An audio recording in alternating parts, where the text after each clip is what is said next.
Alrighty, so the final game of this opening weekend's action have just concluded, and if you want to hear my reaction to the Inter Miami versus LA Galaxy game, just go down in the description and there's a timestamp, and you can basically hear my review of the game between the Galaxy versus Inter Miami.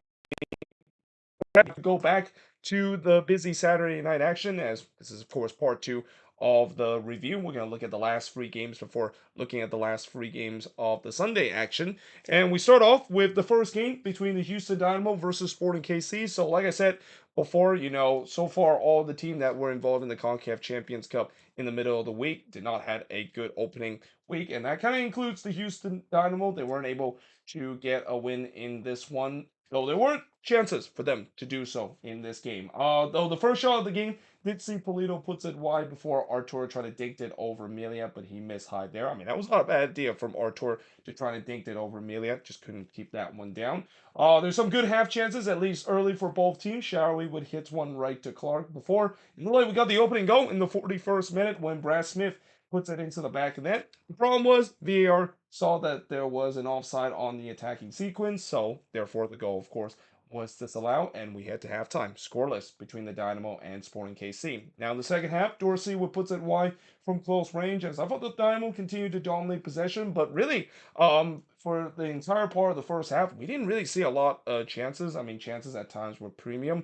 and that was kind of the case, at least in the beginning of the second half. But that changed in the 61st minute as Eric Tommy gets the opening goal for Sporting KC, and really it was kind of against the play or against the run of play and kind of out of nothing because he just kind of dribbled it downfield and that the Dynamo didn't close him down. I mean, yeah, you might want to think about closing down Eric Tommy. He known for striking it from long range there, and he struck it from long range there, and he punished the Dynamo for the lack of closing down there. But yeah, that gives Sporting KC a 1-0 lead.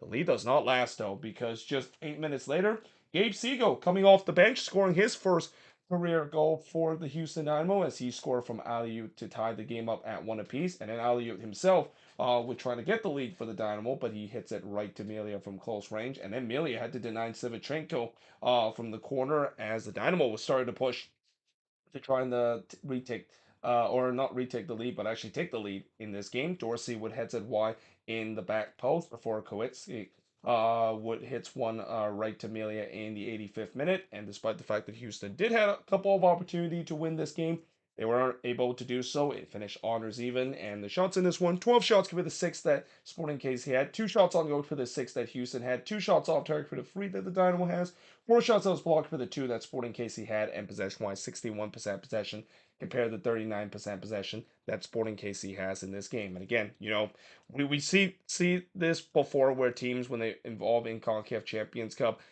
they might have either a big victory or a bit of a letdown, but when they have to travel back into league play, they might have suffered a bit of a letdown as well. And while Houston, they didn't win their game in the CONCACAF Champions Cup. In fact, they're the only MLS team to not do so because they face another MLS opponent in that CONCACAF Champions Cup match against St. Louis.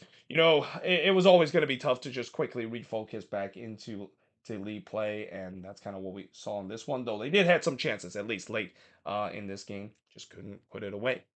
But now moving on in the next match.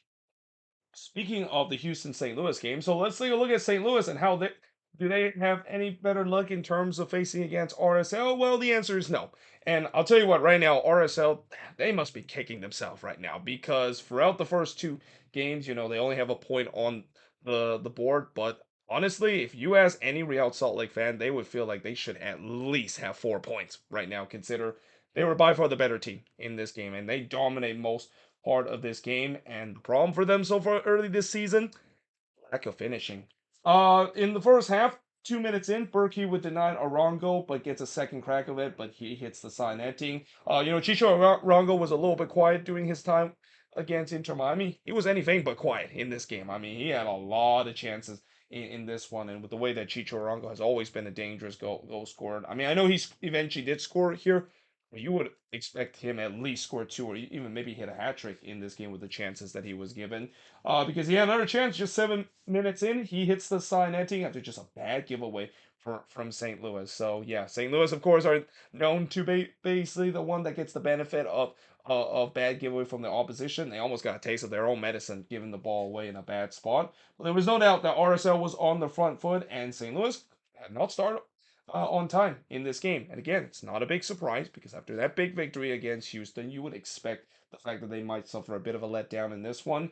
Though Klaus did have a chance to get the opening goal for RSL if it wasn't for Brody clearing that ball off the line. And then on the other end, Berkey would deny Gomez, who was in on goal here. And the game really started to come alive. I mean, it started to become a bit end to end in this one. Klaus would then puts it high from the near post before Totland would hit one right to make math in the 31st minute, as St. Louis has definitely woke up and they were pressing for the opening goal. Jackson had a chance to do so, but he hits one right to make math in the fourth minute stoppage time, and we head to halftime scoreless, despite the fact that both of these teams had some good chances.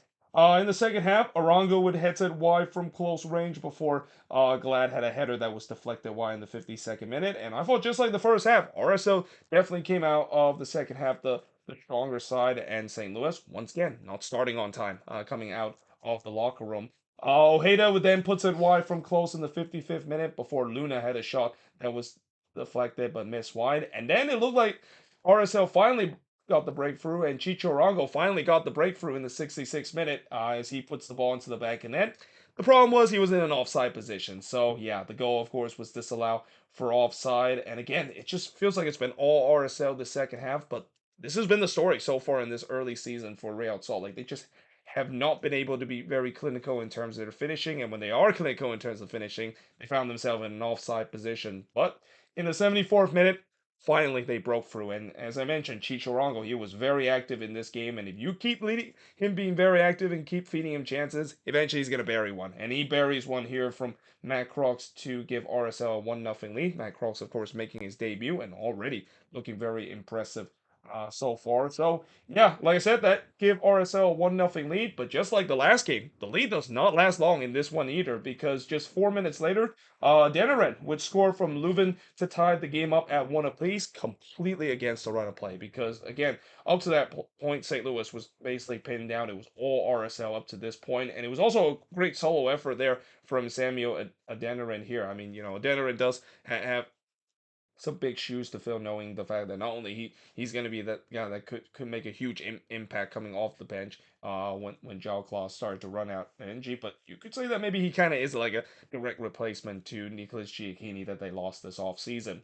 Gomez then looked to respond for RSL, but he missed wide there before Pompeo would hit one right to McMath, and then Nowinski basically cleared Julio shot off the line in the 6 minute stoppage time, and I mean, wrote that kind of chances just kind of sums up RSL season so far. I mean, it's been a very frustrating first two game for RSL. I mean, I know the first two game are on the road, and that getting a point from both Miami and St. Louis and coming out of this, or actually getting 1 point out of those two opponents, aren't actually necessarily too bad.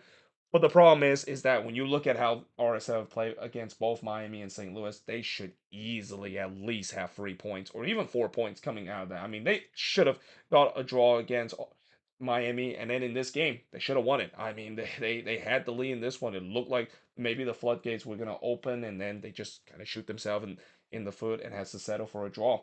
Shots in this one, 13 shots compared to 14 that RSL had, 3 shots on goal compared to 5 that St. Louis had, 5 shots off target compared to 4 that St. Louis had. Both teams had 5 shots as blocked, and possession-wise, 60% compared to 40% possession that St. Louis had. And while it was a bit of an off night for St. Louis in this one, I think they'll be happy. The fact that they at least salvage a draw out of this game. Now, moving on, in the next match is Portland and the Colorado Rapids. So last year, the Colorado Rapids had a disastrous start to the season. I mean, they got absolutely destroyed by the Seattle Sounders in their opening match. And unfortunately, heading into this season, it feels like it's wash, rinse, and repeat for the Colorado Rapids. In fact, they basically found themselves by that same scoreline that they lost to the Seattle Sounders, not just 90 minutes, but after just 45 minutes in this game. Now, early on, Navarro would put it wide as the flag went up here, so it wouldn't have counted even if Navarro puts it in. But what did count is Eric Williamson scoring in the 9th minute, as he scored here from Mosquera to make it 1-0 in favor of the Timbers. That has to feel good for Eric Williamson. I mean, he's been battling with so many injury, and that it's always great to see that he's been fighting hard to get back to the starting 11. And, you just hope that he's going to stay healthy throughout the season, but also not to mention getting a goal. I mean, if there's any player that deserve a goal after the last two season that a player has gone through, it has to be Eric Williamson. So yeah, that gives the Timber a 1-0 lead. Stefan then denied Anthony as the flag went up in the 12th minute, but early on, the Rapids defense were already looking all out of sort. I mentioned this before in the season preview about the Rapids. As much as I do like some of the signings that they made this offseason, I have a lot of concern in terms of the back line and how they really didn't change the back line other than, bringing Sam Vines there. But Sam Vines is more of an attacking kind of minded fullback player. And in terms of the two center back of Maxo and Bombito, they didn't look good at all last season either. And the fact that they didn't really change that was kind of puzzling. And not to mention, as the goal scoring, it was obviously an issue last season. There was question of who's going to be that legitimate goal scorer. But that being said, the problem in this game was obviously defense because it was non-existent in the first half. In fact, 14 minutes in, it would be 2-0 in favor of the Timbers as Anthony would score from Paredes to make it 2-0 in favor of the Timbers. I mean, Anthony had a monster game in this one and proving that he is the better Anthony compared to the other Anthony that is going on at Manchester United. I mean, I guarantee if Man United was watching this game or any Man United fans were watching this one, they're probably thinking, why didn't we bought this Anthony instead of the Anthony that we currently have right now? But I also said that this could get ugly for Colorado because my oh my, not only the defense were all out of sort, but the Timbers were definitely feeling it in this game. Pentimus then denied Vines, but then it falls right to Bassett, who trying to curl it in, but he hits that one wide. And then Pentimus denied Navarro from close range. I will say this, as much as the scoreline was heavily in favor of the Timbers, it kind of was a little bit flattening, especially in the second half where Colorado definitely played well. But problem is, they played pretty bad in the first half, and also whenever the Timbers go on the attack and shoot, it ends up into the back of the net because as much as I saw that Colorado was gaining a foothold into this game, but they can get one back. No, the answer is no. But the Timbers would score again, and in fact, I actually made a mistake here. I wrote Colorado here. It's actually Portland that scores the goal here. And that, of course, is Anthony, as he scored here from Williamson to make it 3-0 in favor of the Timbers. So, yeah, here comes the hat trick watch for the Portland Timbers. I mean, can you imagine if Anthony scores a hat trick and then he basically maybe trended on Twitter? I mean, everybody would have thought that, oh, so finally Anthony did something for Manchester United for once. But, yeah, he scored his second goal here. And actually, this second goal in the third for the Timbers originally was disallowed for offside, but on the replay, I mean, it is very, very close. I mean, I think maybe Anthony was just level, but I do think that it is the right call. And just the fact that Anthony scores an absolute wonderful finish there, curling that one into the back right post. I mean, just give it to him. I mean, that is a lovely goal to call off. But yeah, they reversed the call. There was no offside. It was 3-0 in favor of the Timbers. And then Pantomis has to swat the ball away after the Timbers didn't really clear their lines when the ball was bouncing into the dangerous area. And then in the 5th minute stoppage time, yeah, this pretty much sums up the Colorado Rapids and the Portland Timbers in general. I mean, everything is going right for the Timbers in this game, and everything was going wrong for the Rapids in this one. As Sam Vines basically puts it into his own net. Again, that pretty much sums up the Rapids in the first half. As after one half, it's 4-0 in favor of the Portland Timbers. Now in the second half, things does get a little better for the Rapids. Bassett would head it sit over the bar from the free kick as Colorado definitely started the second half strong. But how much is that because of the fact that Portland really let off the gas? I mean, to say that is kind of an understatement. Portland was kind of sleepwalking in the second half at times, and they kind of were made to pay in the 57 minute because in the 57 minute, Calvin Harris would score here to get one back for the Rapids. Originally, the goal was disallowed because when McGraw Raw basically cleared that ball off the line, it looked like the ball didn't cross the line there. Or actually, I wouldn't say disallowed, but originally it looked like McGraw actually cleared the ball off the line. But when you look on the replay, it was pretty clear that that ball actually crossed the line. This is definitely not as close as the one that we saw Benteke, one that it looked like Ravis saved it, and that one was relatively close. This one was pretty clear. I mean, that one was at least 2 or 3 yards over the line. So yeah, the Rapids does get one back. Bassett then hits it wide on the header, and again, Colorado really took over the second half. And again, the Timbers, I get it. You're leading 4-1 in this game, but the fact that they've been really sleepwalking, and the fact that if you give up that second goal, all of a sudden this gets a little bit interesting. And now we have seen it before, where when you basically sleepwalk, you give up the second goal. A third and fourth won't be very far from behind. Bombito then hits it wide from close range before Pentamis denied Lewis in the back post. Notice I didn't write too much notes as the game goes along because I thought this game was relatively over. But again, I will say that give Colorado credit. They did fight back in the second half, but unfortunately the first half kind of undo it. And that's why the scoreline was kind of a little bit flattering at them. As in the end, the Timbers walk away with a 4-1 win. The shots in this one, 7 shots compared to 11 that the Rapids had. 3 shots on goal for both of these teams. Remember, one of the goal that the Timbers score was an own goal, so that obviously doesn't count as a shots on goal. 2 shots off target for the 7 that the Rapids had. No shots that was blocked with it. 2 that the Timbers had, and possession-wise, 57% possession compared to 43% possession that the Portland Timbers has in this game. So, yeah, the positive for the Timbers is that they look really lively in the first half, though in the second half, maybe there is that concern of the fact that they took the foot off the gas way too much. But for the Colorado Rapids, I mean, I know it was a disastrous performance for them. But again, this is a team that I've said before that it's going to take a while for them to get themselves back to it.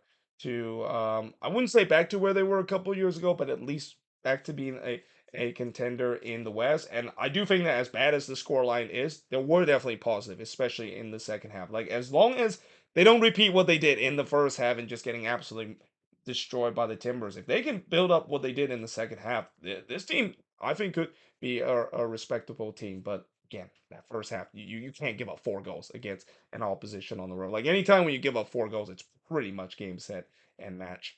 But that being said, I am now going to switch boards and look at the last 3 games and look at the Sunday games from the opening weekend of the 2024 MLS regular season. So now moving to the Sunday game, and I'm not gonna lie, for a long time, especially during this game, I thought we were gonna go a whole day without seeing a game that featured a goal. And I think that would be the first time where there's at least 3 MLS game on a single day and there was no goal that was being scored. And it wasn't really because of lack of trying. In fact, at time it feels like maybe the MLS gods are basically they put a curse in terms of all these goals scored, and the post seems like was a magnet, at least in some of these games that we saw. But the first one we are going to talk about is FC Cincinnati versus Toronto FC. And I know TFC didn't win this, so you might ask, why do I wear this TFC jersey if TFC didn't win a game? I usually wear a jersey of a team that got a big win or a statement win in the review. But the reason why I'm wearing Toronto is mainly because, one, I probably won't be able to wear Toronto a lot this season because it's probably going to be a rough season for the boys in red. But it's just that the fact that this is an impressive performance for TFC, a team that I've said before, this year feels more like a rebuilt year, and a year that they need to just get rid of as many bad contracts as possible, and maybe already start looking forward to 2025. This is an impressive performance against a Cincinnati side that, well, yes, I know they of course had that long travel back to Cincinnati after going down to Jamaica, but still, this is impressive to hold the defending Supporter Shield champ scoreless, and especially in a hostile environment as well. Now, early on, there was no penalty that was given to Toronto as VAR deemed that Larea uh, or was brought down outside the box by Wobodo. I think in some way TFC probably is fortunate the fact that there was no penalty that was given in hindsight, because as I said before, in part one, this was a rough week in terms of players taking penalties. In fact, we saw another missed penalty in one of these games as well. But yeah, there was no penalty that was given, and it was the right call because it was pretty clear that Larea was brought down outside the box. His momentum basically forced him into the box, but it's all about where he was brought down first, which was outside the box. Salutano then denied Insigne from the free kick, and again, it was a promising start for Toronto. Again, this is the thing that we see some of these games where teams that are heavy favorites, especially playing against weaker opponent at home, you can't just sleepwalk in the first couple of games. Like you know that the other team, even though they're going to be up against it, is going to be up for it. We saw it with Montreal, with Orlando, and now we're seeing it with Toronto. They're definitely up for it early in this game. And again, maybe that's partially because they have a new head coach. And I know this is not exactly John Herman's first game in charge of TFC, but a lot of these players want to impress the new boss in his full season. At least TFC was definitely up for it early in this one. Though Johnson did head to Rob Bear, who tried to pull a scissor kick goal. I mean, that went in. That would definitely be in contention to win goal of the week. Costa then puts it over the bar from long range, and then Oreno would hit one right to Johnson in the 35th minute. Oreno, of course, the new signing for FC Cincinnati to replace Alvaro Barrio, who is now moved to Brazil. And after a slow start, again, Cincinnati started to ramp the pressure. They were looking for the opening goal. Kubo had a shot that was actually juggled by Johnson, and that, yeah, Sean Johnson is probably lucky the fact that he was able to gather, and there was no Cincinnati player around him. Well, Acosta then had a volley that he puts that one high, and then on the other end, Insigne hit a shot that hits his own teammate Owusu on the doorstep of goal, and Aimiro, well, yeah, this might be a precursor of the luck that TFC, of course, will get this year. Again, good teams, of course, will get their own luck. Bad teams, unfortunately, just cannot catch a break. And again, this maybe might be a precursor of a rough season for Toronto FC, where you're probably not going to be in a good year when your own player literally blocked the shot. And again, Owusu, he had nothing he can do about it. He was already on the ground. The shot just happened to block off of him there, and he was in an offside position. So yeah, again, just unfortunate there for Toronto FC. But we do head to halftime, scoreless between both of these teams. And in the second half, Sautano would deny Benedeschi from close range before Benedeschi had a shot that was deflected and goes wide. And again, it was a promising start for TFC, and again a slow start for Cincinnati. We saw that this happen with the St. Louis and RSL game. If you're the home team, you cannot get off to a slow start and expect you're going to grow into the game. But then in the 51st minute, Johnson would deny Santos in the near post, and then he denied Acosta in the near post in the 59th minute as Cincinnati started to wake up again and was pressing again for the lead. Acosta would miss an absolute sitter from 4 yards out. Yeah, that's one that Lucho Acosta would love to have back.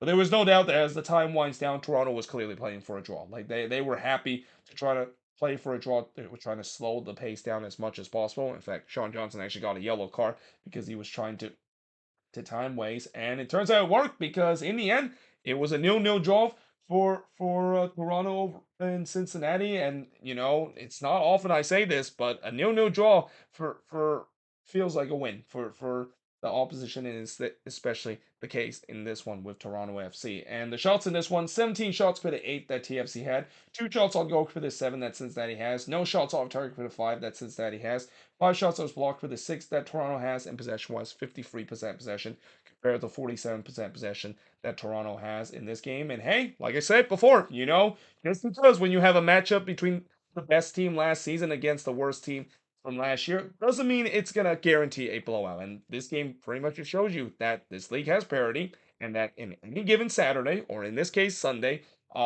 we can see an interesting resort that I don't think a lot of people saw it. I mean, I don't think a lot of people saw that this was going to end nil, especially Cincinnati fans. I don't think they were expected that they were going to be held at home, even though I know they just traveled down to Jamaica to play in a CONCACAF Champions Cup game and are probably a little bit tired coming back in this game against Toronto and thought that they could just maybe sleepwalk their way to all 3 points, and that's not how it turned out. But now moving on in the next match is Nashville and the New York Red Bulls. So I get that Nashville was a little shorthanded. Both Sam Surridge and Hani Mukhtar was not in this game, which means that yeah they were up against it on the attacking end. But still, I mean, this was not a good performance for Nashville, and in some way they're probably very fortunate that they got a 0-0 draw out of this one because the Red Bulls, I know coming into this game they would have been happy if they got a draw out of this game. I don't think that will be the case after the performance that they put, especially in the first half. Because early on, Frostberg with blasted high from long range. Emil Frostberg was very active in this game, and he basically shown in this game that the Red Bulls might have just found a guy that can finally penetrate those lines and create the chances that they've been lacking for the past couple of years. Before Willis would deny Manuel, who was clean on goal there in the 15th minute. I mean, Joe Willis was an absolute wall in this game. He had to bail out this back line at times in this game. The Red Bulls, again, they started the better side and were looking for the opener. And then Dante Vanzeir was in on goal, and he actually was able to chip it over Willis, and it looked like that was goal bound. Like, from that angle, it looked like that one was going to nest on the right side of the post. But because this is Dante Vanzeir and that he's been snake bitten at times, it only hits the post. I mean, again, that really sums up last season for Dante Vanzeir, and that I'm pretty sure Red Bulls fans are hoping that's not a precursor of what's going to happen to Vanzeir's season this year, because again, that one on paper it looked like it was going to be in the back of net, but the fact that it hits the post, yeah, that's got to be very frustrating, and that won't be the only time I'll mention the post getting in the way of a Red Bull shot, because the post was definitely not the Red Bull's best friend in this game. And then in the 25th minute, we thought that we had a red card. Sean Davis, the former Red Bulls captain, got sent off in this one after he definitely leave his foot a little bit high and connect on Peter Stroud, but they did reverse the call and says that the foul is downgraded to a yellow card. I think that was the right call. I don't think that was really in intent. Yes, I know it was a bit of a high boot, and when you high boot someone like that, you're definitely bordering the line of getting sent off there, but I don't think there was any intention there. I think that was accidental between Sean Davis and Peter Stroud, and it's only happened so that Davis unfortunately connected to Stroud, as both players were jumping for the ball. But yeah, there was no sending off there, though. That doesn't stop the Red Bulls of continue to pounce on the pressure, as Willis then denied Amaya from close range in the 32nd minute. It was all Red Bulls. And again, as much as Nashville was shorthanded, this was a very poor first half in their standards. Like, they just could not do anything on the attack. They were pretty much like Austin in this game, where they just keep giving the ball right back to the Red Bulls, and the Red Bulls continue to press for the opening goal. Vanzeir had a chance in the 35th minute, but missed wide from close range. And then Willis would deny Frostberg from close range. And we head to halftime scoreless in this game, despite the fact that the Red Bulls were all over Nashville in this one. In the second half, not much happened in the first couple of minutes, which I think that kind of favored Nashville. I mean, they were really nursing to try to get a 0-0 draw out of this one. Bunbury would then puts it right to Cornell, as that was Nashville's first shot on goal in the 57th minute. And then the post would deny Amaya from long range in the 62nd minute. And then the post would deny Frost from the free kick. Again, the post was just not a friend for the Red Bulls in this game. And you would say it might be their worst nightmare in this game, because to this point they've already hit it 3 times. And you got to say that in terms of Nashville MVP, besides Joe Willis, you would say the post is their best friend in this one, because yeah, I mean, this could have easily been 2 or 3-0 in favor of the Red Bulls if it wasn't for the post getting in the way. Boyd did have a chance in the 78th minute, but he hits one right to Cornell before Frostberg would hits it right to Willis in the 80th minute. Cornell then denied Boyd from close range in the 84th minute. Nashville definitely did start to come out of their shell a little bit, started to trying to attack and maybe look to steal one right at the end, but in the end, it ends in a scoreless draw in this game. And again, it's not because of lack of trying. It's because of just the Red Bull seems like it was just one of those days where not only their shooting boots was not on, but just couldn't figure out Joe Willis, and most importantly, the post in this one. Shots in this game, 16 shots compared to 5 that Nashville has. 4 shots on goal compared to 3 that Nashville has. Again, as I don't know if I mentioned this before, or at least if you're new to this, getting a shot on the post does not count as a shot on goals. 3 shots off target compared to the 1 that Nashville had. 6 shots as blocked for the 1 that Nashville has. And possession-wise, 53% possession compared to 47% possession that Nashville has in this game. So, yeah, I think Nashville will be happy, because with the way that they were extremely shorthanded in front and how they weren't really in this game for the most part, they'll be happy that they scrapped out a point out of this game. But for the Red Bulls, again, coming into this game, they probably would have been happy that they got a point out of this. But considering the circumstances in this one and how they had just so many chances to win this game, they will be kicking themselves the fact that they didn't at least get all 3 points in this game. And they probably should deserve it if it wasn't just for the fact that the Pulse was just not their friend in this game. But that being said, now moving on into the game that I'm pretty sure everybody wants me to talk about. Anytime when I talk about Inter Miami, I know that's where a lot of people will watch watch the part of the review. And again, this is why timestamp basically exists. But in terms of this game, so again, I know there's gonna be people say that this game is rigged, especially of what we saw near the end of this game and some controversy that is going on. But we'll get to that in just a bit. In the first half, it looked like we got the opening goal just 1 minute into this game as Fagundes puts it into the back of the net. The problem was the whistle was already blown, and it was actually blown pretty while back, maybe about a couple of seconds before Fagundes puts it into the back of the net. I mean, it was a great finish for Diego Fagundes, but obviously it doesn't count. But Miami, I thought they got bailed out by this because this was like the chance that led to Fagundes eventually put the ball into the back of the net. It all started because of a bad giveaway, and we talked about this before in that RSL game. How many times Inter Miami turned the ball over in their own half, and it happened a lot again in the first half. It got better as the second half goes along, but my goodness, that first half it looked like it was almost a carbon copy of what we saw in the game against RSL, where they just keep turning the ball over and over again. In fact, I think the entire first half is almost a carbon copy of the second half between Inter Miami versus RSL, because despite the fact that earlier I thought Miami had tons of possession and they were dictating the play, that's all about it, because this is when the Galaxy really took over this game. Jovic would then heads it high from close range in the 10th minute. Before in the 11th minute, a penalty was given to Galaxy after Busquets brought down Pinto in the box. This was a really rough game for Sergio Busquets, especially early in this one. I mean, he was basically a turnover magnet early on, and it doesn't help the fact that he had to foul Pinto so they're in the box as the Galaxy gets the penalty. But as we said this week, this has been a rough week in terms of players taking penalty, and it happened again here as Calendar was able to deny Puig from the spot there. I mean, it was a great save there from Drake Calendar, but one that I don't think Puig really connected very well. I mean, it was definitely connected a little bit better compared to the penalty that was hit from both Cucho Hernandez and Carvin Vargas, but just that one wasn't really connected too well, and that yeah, we stay scoreless in this game. And 20 minutes in, Miami has still yet to register a shot. In fact, they were really on its heels for most of the first half, mainly because they would keep turning the ball over. And the main culprit of the turnover problem is Sergio Busquets. I mean, he was just a turnover machine. The amount of time he turned the ball over in the first 25 minutes, I mean, it will drive anyone one crazy. If it wasn't for the profile and the name of Sergio Busquets, I'm pretty sure there are going to be fans are going to be calling for player heads, and even won't be surprised if there's even some hardcore Inter Miami fans that is calling for Busquets heads after the fact that he just keep turning the ball over so many times that led the Galaxy chances to score. In the 22nd minute, Yoshida would hit it wide from close range before Calendar denied Pinso from close.